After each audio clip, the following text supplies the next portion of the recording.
اپنی برادری قبیلے کے بارے میں بھی اچھا سوچیں, جو قبیلے کا نہیں اس کے بارے میں بھی چلیں تھوڑا سا اچھا سوچ لیں. اپنے بارے میں تو اچھا سوچا ہے بڑا.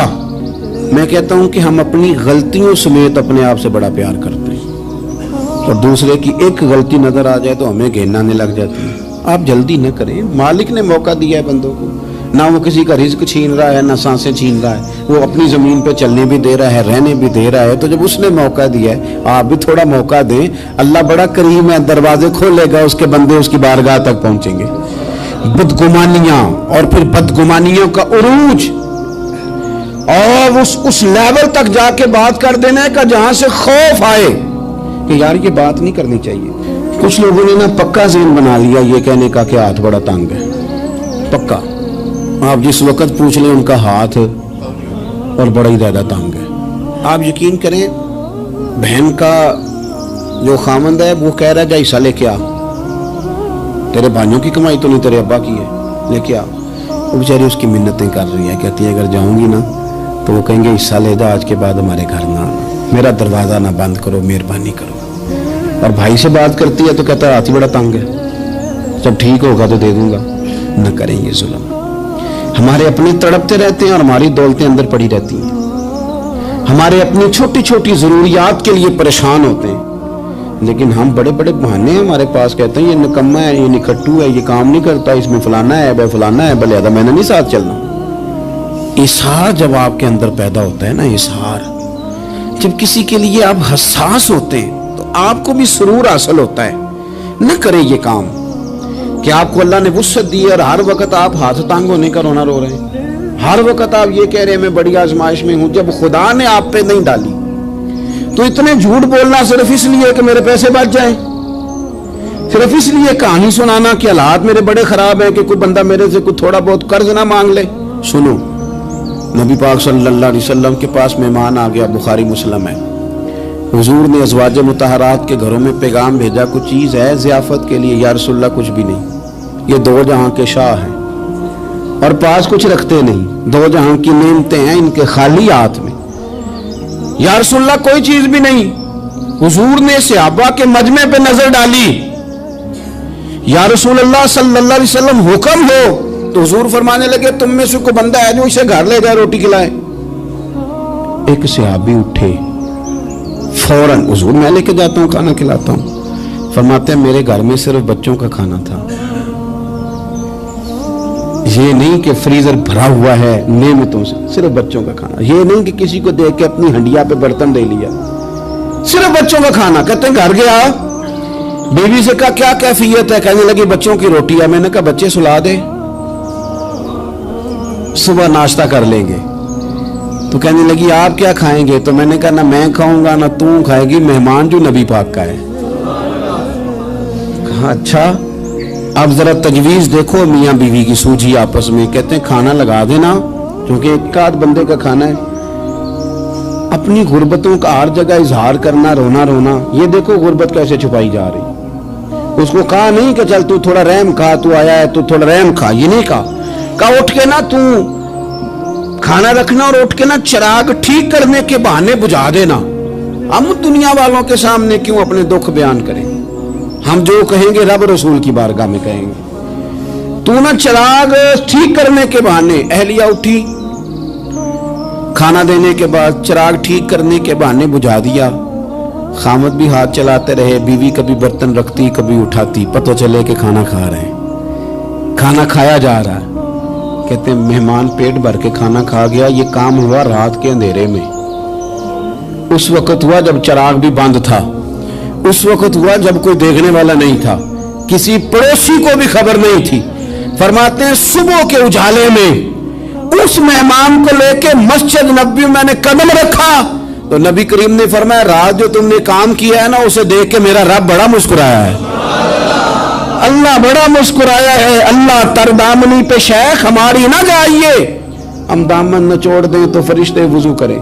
یہ شان ہے صحابہ کی. نبی کریم علیہ السلام نے فرمایا رب رات مسکرایا تیرا یہ انداز دیکھ کے, اور اس نے قرآن نازل کیا وَيُبْصِرُونَ عَلَىٰ أَنفُسِهِمْ وَلَوْ كَانَ بِهِمْ خَصَاصَةٌ. کچھ لوگ وہ ہیں جنہیں بڑی بھی ضرورت ہو تو دوسروں پر اثار کر دیتے ہیں.